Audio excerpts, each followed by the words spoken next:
I will give a bit of reflection on Dhamma or encouragements. I will kick off with this reflection with a simile which Ajahn is quite often using, and he was talking about, he gave a comparison of how we're leading our life into the direction, but somehow we end up in the place we never kind of expected. That was not really, that our life, our line of direction was not so straight as we thought it is. So he was talking about, for example, imagine a huge field and you're thinking how to reach that destination. You know exactly where to go. You don't have a compass, you don't have a smartphone, and you're directed to a certain destination. You just have to walk the straight line. It's a huge field. We're talking about kilometers long field. So you don't have to think about going right or left. You're just thinking how to go to the destination, just like a straight line. So you start walking, and you're pretty sure you're doing quite well. There, of course, you do a minor change in direction. You might, maybe for 1 degree, you might miss the way. And that's still pretty good, which is like a 1 degree off the path. And then, let's say also, he does a 2nd kilometers, and another degree went off the way. So what will happen after 30 kilometers? So probably 30 degree of missing the straight line. So what will happen after 45 kilometers will be, instead of going north, he'll probably start going to west. So the same happens in our life when we are thinking, oh, that's my direction, that's the thing I like to achieve.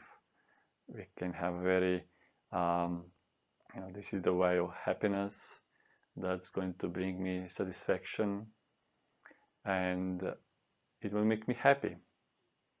But then, after years, I start realizing that we completely miss the path. Throughout the life, we were doing just a small mistakes, just 1 degree in our choices, in our direction. And when the time passes, suddenly we end up in the place we never really wanted. It never really brought happiness or some kind of fulfillment or kind of realization. And that happens in our lives all the time. We're walking the path, but somehow we still didn't reach it.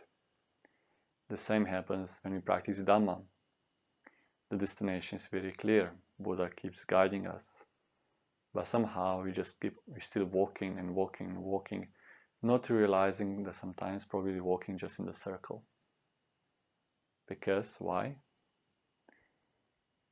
Very likely because we were just not enough diligent, not enough careful. We were kind of allowing ourselves to be slack for 1 degree, to relax for 1 degree, to take a break for 1 degree, to take sensuality for 10 degree, hatred for 20 degree, and delusion has probably many more degrees to miss the way. So when we're starting walking the path, we have to really have very, very clear what is the destination, what actually why we are doing the practice. We are thinking only about, some kind of ideal, how to reach, but we have to kind of step back and really be honest why we're taking that path. Yeah, so we kind of often go, we're following sexualities usually because we want to be happy. So when we're going to, let's say, cinema, it's because that's the goal, to be happy, to have fulfillment in the sensuality. We are scratching because there is an itch. We're going to take the food because we are hungry, or we want to do things, some kind of project to have some kind of fulfillment. And this kind of attitude we start having also in our practice, in our meditation. We just actually want to have some kind of pleasure, some kind of fulfillment, to reach something, to pick up some technique, some method, and repeat and repeat and repeat for that goal we have in our mind. But that attitude which we're having in practice, in meditation, is actually completely the same attitude as we are having in our everyday life, when we are fulfilling our desires. That's with seeking the pleasure or avoiding unpleasant things. But in Dhamma, actually, we have to step back and actually look why I'm practicing, why I'm doing that. The real answer should be that actually I feel unpleasant feeling. That's kind of first step to transparency. And we also recognize that I like to run away from unpleasant feeling. Good. Because a lot of people don't reflect like that. They just don't even consider they like to run away from unpleasantness. Only thing that they have in their mind is just about pleasure, pleasure, pleasure. But not actually realizing why they're looking for pleasures. But as Dhamma practitioners, we also look why we are looking, why we are seeking. So, like I said, we really stop at the root, at the cause of our choices. So, it's unpleasant feeling, some kind of dissatisfaction, some kind of emptiness, hollowness, and we can't handle it, we don't bear it. So first we are looking where really the problem is, rather than just thinking about the goal. First we have to see where the sickness is before we can apply the medicines. Not like in the world, when just like they don't even consider what a sickness is. It's just like, well, give me any kind of distraction, any kind of drugs, just to like I feel bliss. But here actually we look at the root of the problem. Where is the actual sickness? What is actually the problem before we start taking some direction? So when we are stopping, we start seeing at that cause, at that root, which in Pali we call dukkha. Dukkha is in English very loosely translated as a suffering, but it's very misleading translation. It's like dukkha is has much more wider meaning than just this kind of very gross, painful torture feeling, which we call suffering. So dukkha includes suffering, absolutely, includes all this mental distress, grief, pain, hurt feelings, fear, anxiety, covers boredom, disappointment, satisfaction, joy, delight, excitement. So covers all these things. So we can't really translate only dukkha, but we can translate it better, some kind of mental kind of feeling which describe the that existential problem, that existential pain, this existential pleasantness. So, and then of course, because not really understanding the problem, we still look for happiness. Happiness there in the world, happiness somewhere there, something to achieve, something to get. It's like, when I have this, I'll be happy. It's just not only material things like, if I get this food, I'll be happy. If I get this car, I'll be happy. It's also talking about kind of emotional satisfaction. When I will have the good friend, I'll be happy. When I will have fame, power, or any other emotional satisfaction, I'll be happy. So there's so much focused on the content of the desire, but not actually really seeing the root or the cause. What is there that surrounds our choices, and what is there that surrounds our goal? So when we are looking for happiness, then of course we don't understand what happiness is. Because just looking at it already distorts the truth. Because whatever we look for it, somewhere there in the world, I am here and there is the world, and something to have from there will make me happy. There are so many things that we overlook. We overlooked the nature of conditions. That actually it is impossible to have a real limitless, unconditioned happiness dependent on other things. So we can't have unconditioned happiness if it's in terms of some other things in the world.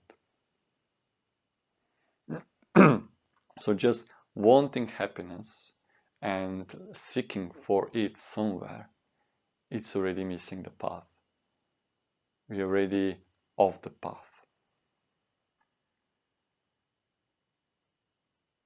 But in the world, they don't know any other way.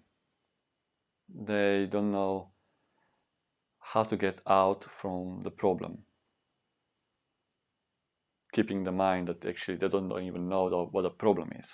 It's just about looking over there straight and whatever feels like pleasant, however we start feeling kind of slightly uncomfortable feeling, we just start looking for some distraction, for sensuality, or just avoiding the painfulness of things.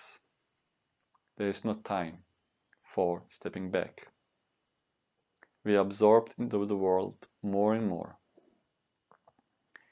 If you see something, you need this, we immediately get it or buy it. Views and opinions, the same. That's moral, that's immoral, that's right.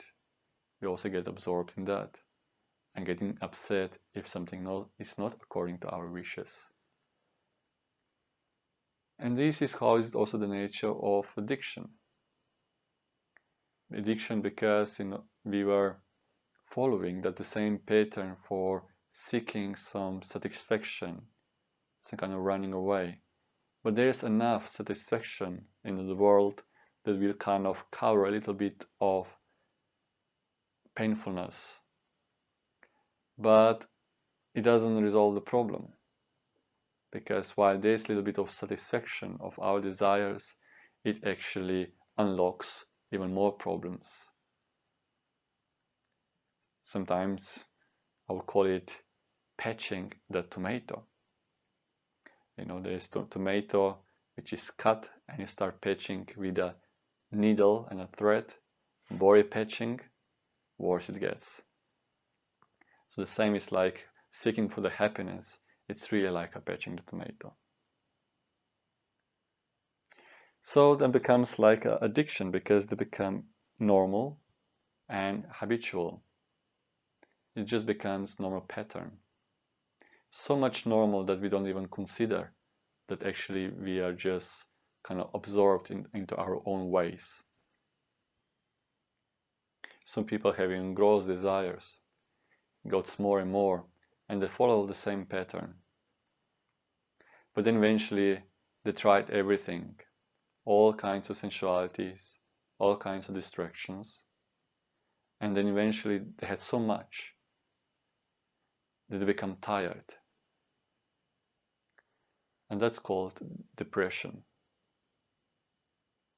When you have this kind of habit, an inclination to run away from this problem or this and following the desires, and when you try so much that you get tired, you give up, but not in a good way.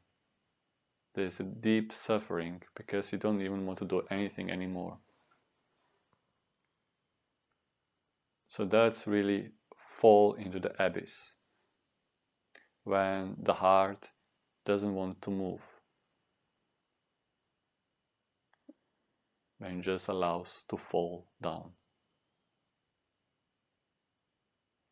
So that's about talking about the world. Of course, Buddha keeps warning us and reminding us and keeps giving kind of faith in us that there is still the straight path if we choose to walk it. And his, it really starts first with trust. We call in Pali sadhan. Sometimes it's translated as faith, but sometimes faith has been a little bit, the word faith has been a little bit misused over the history, and it's not a blind faith, it's more a trust.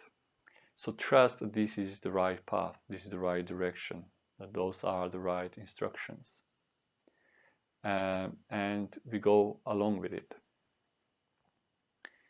Not giving up. This doesn't mean only faith into the path, but also faith in our heart, that it is a human capacity to understand the path, and then to achieve it, the goal. A lot of people don't even try to walk this path because they have some kind of, how to say, inferiority complex, and they think, oh, okay, maybe I believe it's in human nature to achieve the goal, but not me.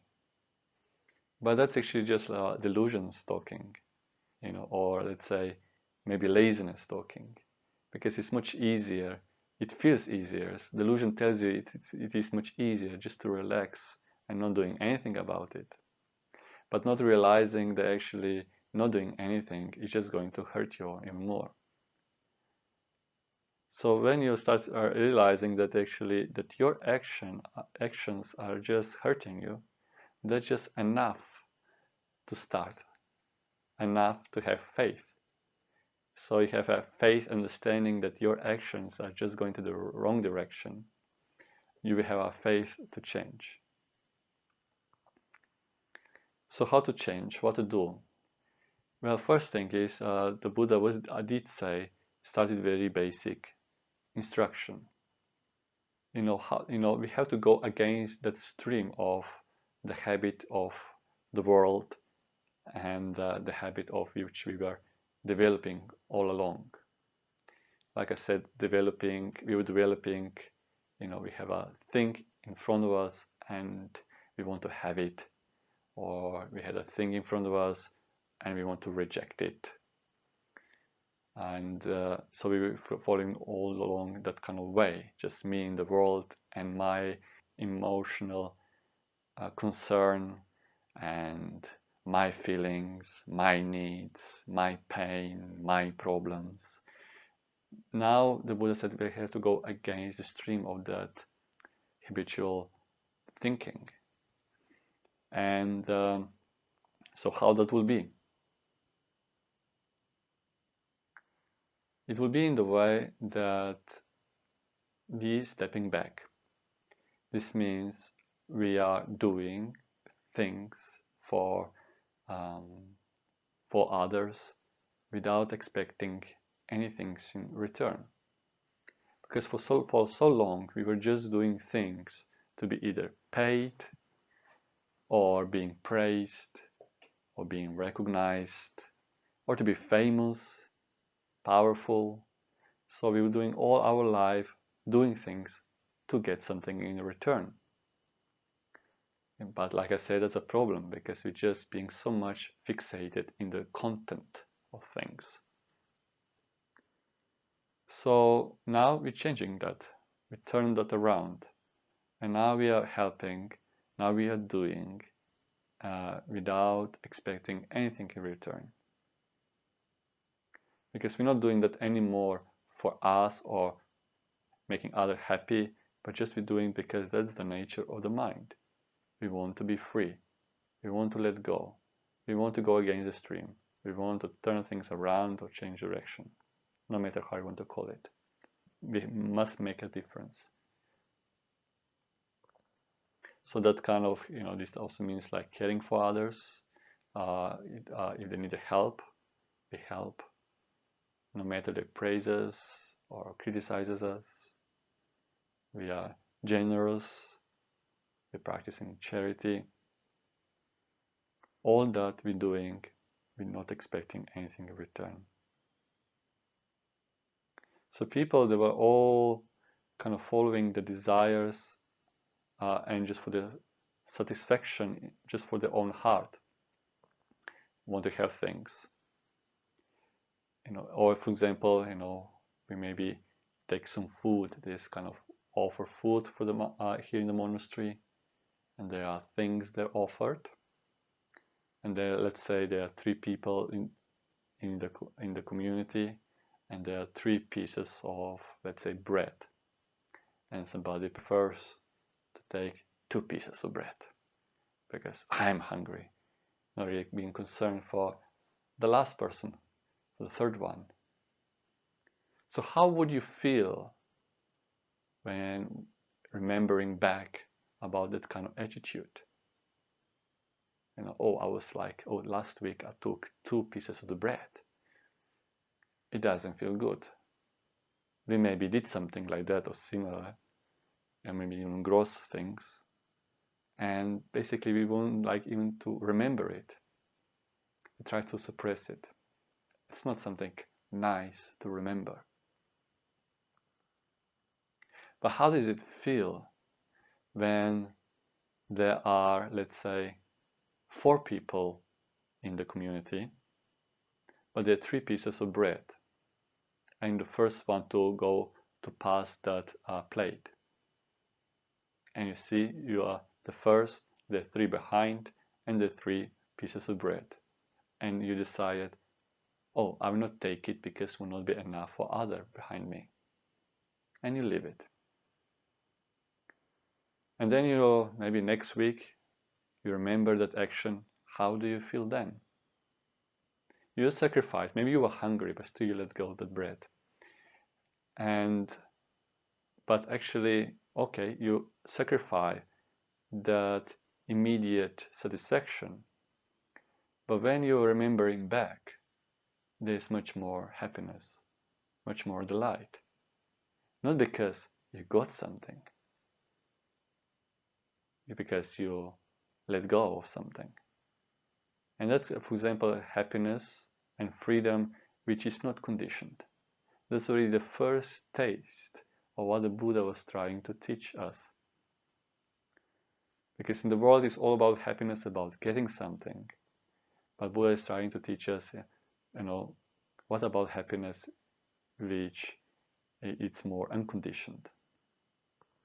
If you have a happiness about getting something and accumulating it, then what arises is this kind of selfishness, but then also arises sense of protection. You start protecting your gain, and then arises fear of losing that gain. Become protective, and then other unskillful tendencies can come, anger and more desire, and so on. But that happiness of generosity is nothing to protect. It's nothing to fear. The same is when we're talking about moralities, the same pattern. So how would we do? Yes, we have, sometimes people have such big desires that they put their moral concerns aside, and then when they desire something, they maybe prefer to steal, they hate something, or animal, or, mosquito, it's very unpleasant, let's to kill it. So we kind of, again, doesn't really bring delight in the heart. It definitely probably brings this immediate satisfaction. Okay, you got the thing which you really desired and you stole it. But in long term, it really brings more pain into your life. Especially about morality. Morality is also about being trustworthy. So when you start following the immoral way, then you know that you're not really trustworthy. You may be actually acting as such, but you know deeply in your heart that you are not. There's also another problem about that one, about following immoral way. So when you have, let's say, okay, let's continue with stealing. You steal something. But then you become, of course, not just that you don't feel unworthy of trust, you also you can't trust other people either. You start thinking in the same way that actually what is your normal attitude or your way of looking at the world, you are suspecting that the same other people too, that they are stealing as well. Let's say that you have big desire for power and influence. That's your world which you created. And then of course that's the world for you. You start suspecting other people to be the same seekers of the power. This attitude for the power, you want to be powerful over other people. So power is dependent, is conditioned because of these circumstances.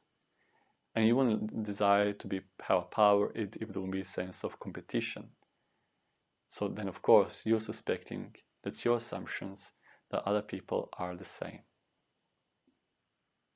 Or, you're greedy for wealth.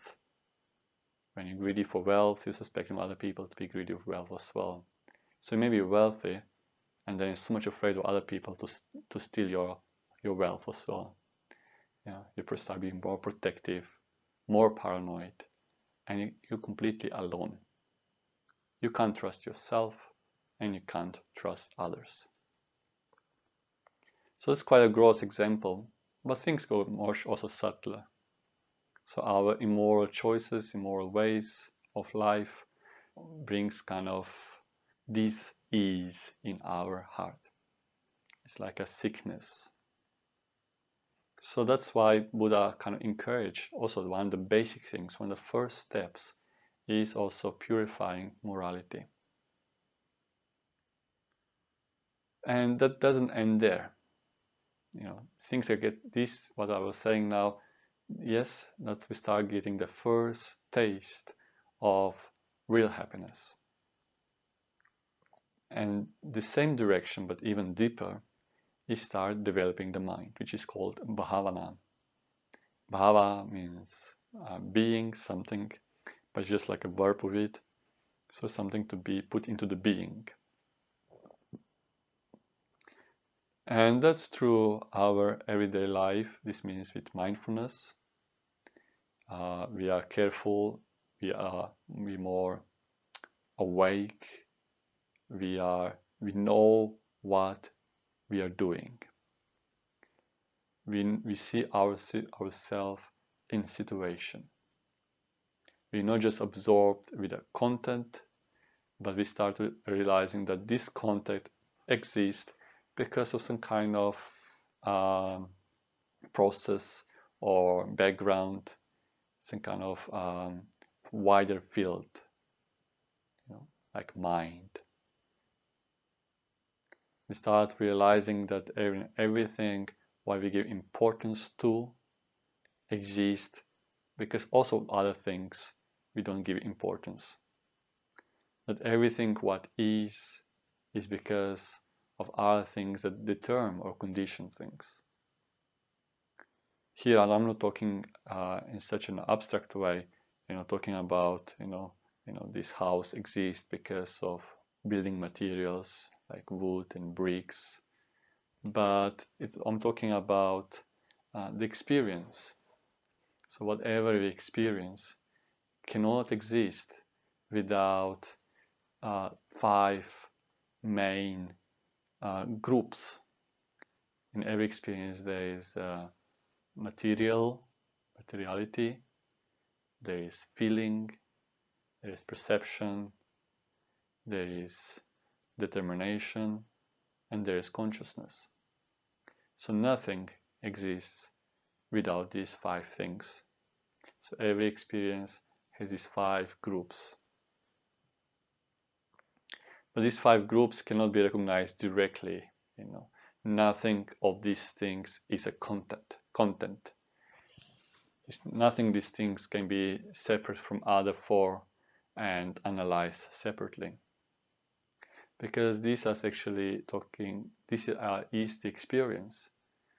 So we can talk about, whatever object is in front of us or mental image even exists because of this mechanism, which we call five aggregates. So matter, feeling, perception, determination, and consciousness. When we start noticing that for ourselves, not just as a theory, not just as information, but we start recognizing that more straight in our experience, then everything we start recognizing, even now when we look around or hear the sound or taste the food, we start seeing that actually nothing of that exists on its own, but everything has been conditioned, formed. In Slovenian word which I use, it's tvorba. So then when we start seeing that directly for ourselves, nothing, then it will be actually impossible to give any importance to it, because it is not one thing. It's conditioned by many other things. So how can you give importance to it if that it is nothing by itself? So then, of course, we start taking things and ourselves less seriously. We see things, yes, it's a pleasant thing, but we don't make problem out of it. It's not ours. It has been conditioned in its own terms, has its own nature, and that pleasant feeling, of course, also didn't come because of us. It came by itself. So it came by itself without our influence, then also will go away by itself. The same we're talking about the pain. We cannot control these things. But quite often, not quite often, all the time, we are just controlling what is uncontrollable. And that's why it's actually causing so much distress in our life.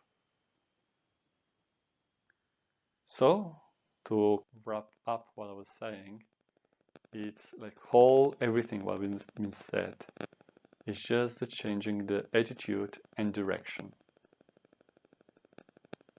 So not going with some kind of idealistic goal, being so fixated about the content, try to have it, try to define it, try to argue about it, try to reject it, try to analyze it, but actually we kind of stepping back, and stepping back means, yes, like the Buddha was directing us through dana. This means doing things without expecting anything in return, so proper giving, not trading. And then of course practicing and purifying the virtue, and keep developing the mind, being interest into practice, interest in understanding how this experience functions. And this means seeking also for guidance, being interested, applying to it, being dedicated to it, and then the pain or this kind of existential dukkha is just going to be gradually screwed out. So however, doesn't matter how long does it take, but each process, each right step which we do, it's like another turn that we are start screwing out the screw. So and then eventually we start realizing that our life is much lighter, much more satisfied, much more pleasant, but not because of gaining anything there in the world, but because of understanding the truth. So I will end this reflection now. And so if anyone has any question, it's free to ask. So do they use it also when someone is dying? Or? No, dying, when they're dead. They're dead, okay. Yeah. Other chanting than before dying. No. Probably they're just too late. They just have to live with what they were working all their life. And helping in the last minute is pretty much too late. Their mind is confused. Okay, first thing is, maybe some old people don't even hear well or see well, but then it's not just that, just the mind is just too confused.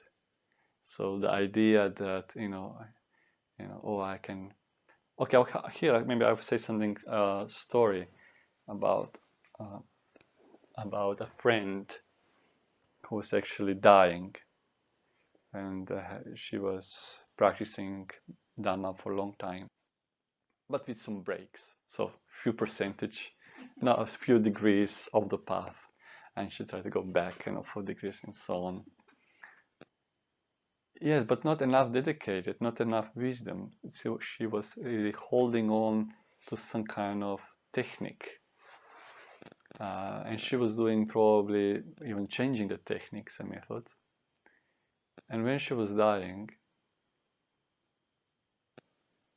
she was like had a cancer.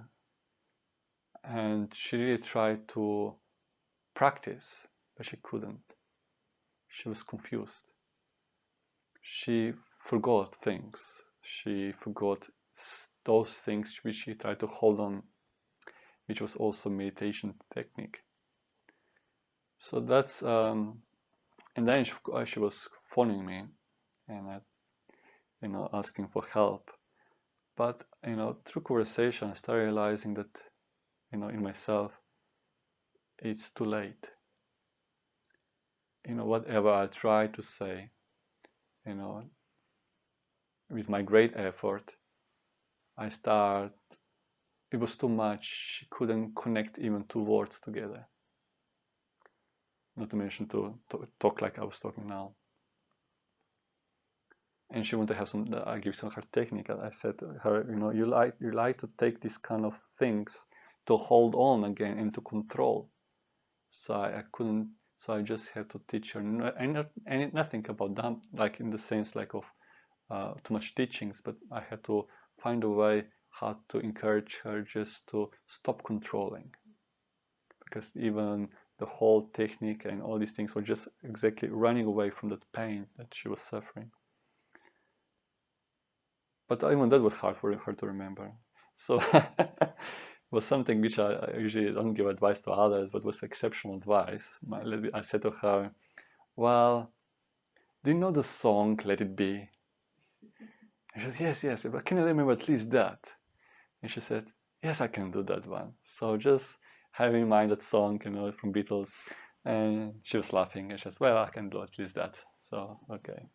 But anyway, the message is still sad, actually. So it's like, what if you're practicing correctly, then you'll feel the right results during the time of death. Because the Buddha didn't teach actually any techniques at all.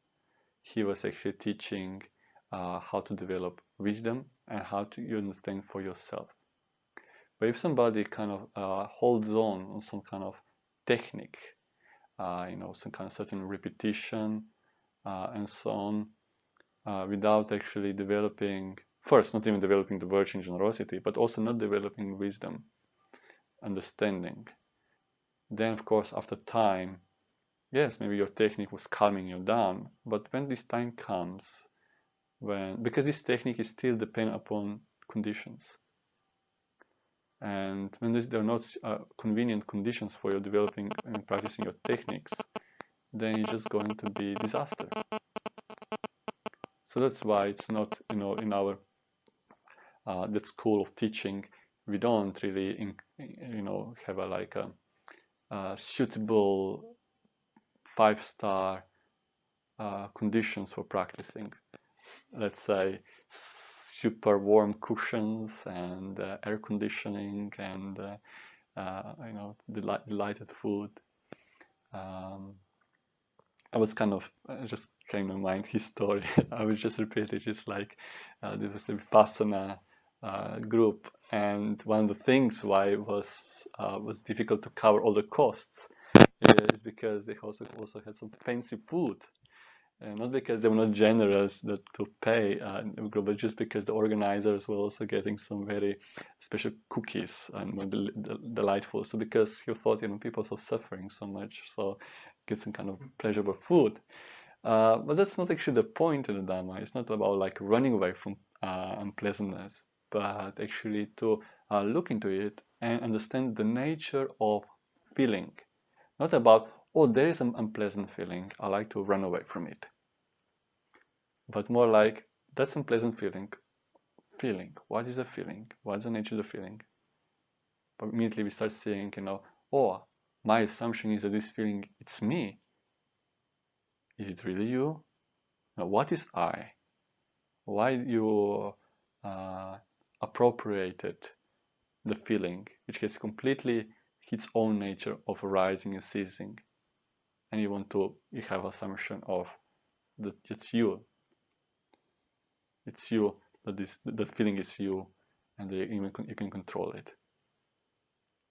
So, but actually running away, even with meditation method, sometimes gives kind of very pleasant feelings, but this is just another escapes. I've done that a lot myself, and I would say, yes, I could say, oh yes, very nice, and I can enter in peaceful states, but what then? I have to do it again and again, and then everything becomes so disturbing. Pick up the work, talking to the people, everything is just too much. Well, that's Buddha was at peace with any kind of situations. Peaceful environment, fine. People coming to talk to him, fine. Yeah. So teaching about dead people, dying people, dead people, forget about that. Even in Thailand, they do their kind of whispering something of dead corpses, thinking that they will kind of realize, or maybe take to another world. Anyway, but even dying people or aging people who didn't actually practice correctly, it's a bit too late. Then it's nothing to do. Then just keep singing. Let it be. But what about this Book of the Dead That's the Tibetan thing. Yeah. You see, that's kind of things kind of develop over the time, give importance more to this kind of things. But even whatever they're doing is still, again, you have to understand the truth for yourself, not what is something doing to you, kind of healing and so on. You have to work with it. Even Buddha, Buddha knew the truth, but he can't just tell us the truth and give it to us. Because why? Because it still will be always something external. Even the Buddha says wise words like wisdom. For us, will just be information when it comes to us. And always, in the information is always interpreted through our perspective and really defiled mind. So even we hear things and we define the Buddha's words, probably Buddha meant completely different how you understand it. So you have to really seek for yourself. Realize for yourself. But we need to have a Buddha. Buddha, because like we are, like, let's say we are in the addicted state. We all addicted. We all drunk in our views, in sexuality. But we need to have someone outside who is not addicted to help us. You can't have an addict to help an addict. They don't know what is outside of addiction. So you have to have someone outside of addiction to tell us what to do. If the Buddha says go right, we go right. If the Buddha says go left, we go left. Even sometimes we don't know why.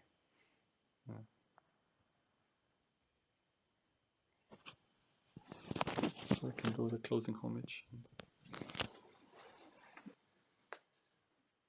Araham Sama Sambuddho Bhagava Buddham Bhagavandam Abhivadin Swakato Bhagavata Dhammo Dhammanamassami Supatipanno Bhagavato Savaka Sangho Sangham